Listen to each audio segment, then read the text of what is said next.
Join us for Mind Control, America's Secret War. In a posh New York City apartment, a prostitute offers her client a cocktail before having sex with him. What the man doesn't know is that his drink has been laced with LSD. Just what is LSD and what does it do? The effect is somewhat like looking through a microscope. Suddenly, when you look through a microscope, you discover that there's an invisible world around you that you hadn't known about before you did it. The same thing is true with a psychedelic drug. You're aware of processes that are going on inside your own brain. You're aware of the exchange of energies that are going on between your sense organs and the energies around them that you weren't aware of before.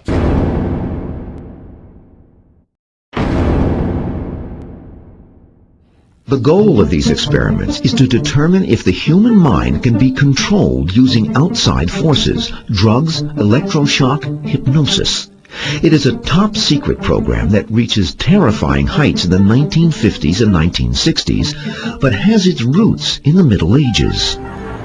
Together, the CIA and the Army's Special Operations plan experiments on the dispersal of their new biological weapons.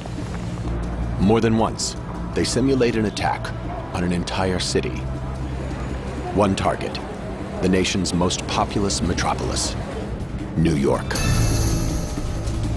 The intention, to evaluate how easy it is to poison a city by releasing bacteria into the subway system. Staff from Fort Detrick, posing as industrial contractors, position themselves over the subway vents. They surreptitiously drop harmless bacteria onto the tracks, while monitoring agents wait to take samples throughout the network. Turbulence from the trains quickly carries the germs through the tunnels, infecting the entire subway system in a matter of minutes. Normally conditioned American who's been trained to kill, then to have no memory of having killed. Without memory of his deed, he cannot possibly feel guilt, nor will he, of course, have any reason to fear being caught. And having been relieved of those uniquely American symptoms, guilt and fear, he cannot possibly give himself away. I told them to build me an assassin. I wanted a killer from a world filled with killers, and they chose you. Skills. You! Stop right there! Of a dangerous man. I need to know what went wrong. I think he snapped. It's a terrible thing to hate your mother. But I didn't always hate her.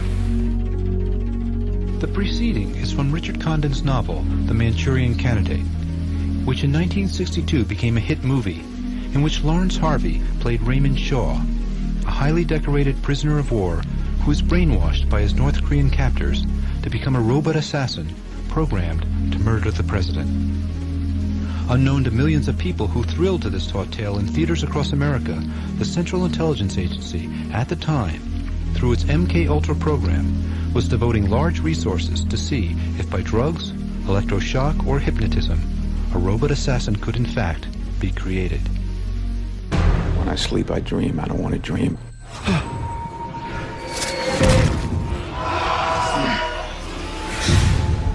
Something happened out there in the desert that night during that mission, and it's not what we thought it was, and it happened on my watch. We've been down this road with you before, yes? No, sir. Not this road. Hello, Captain. Do you remember me? Well, it started out basically with the CIA doing experimentations on their own men to discover if they could get rid of agents who were going to quit the department and still had classified information.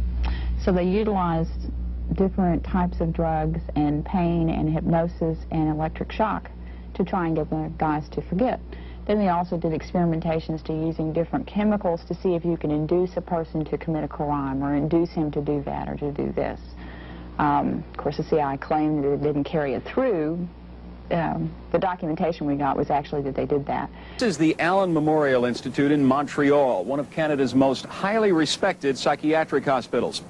In 1956, the director of psychiatry here was Dr. Ewan Cameron, one of the country's most highly regarded psychiatrists. Patients were referred to him by doctors from all over the world. Dr. Cameron was doing research of his own in the field of brainwashing.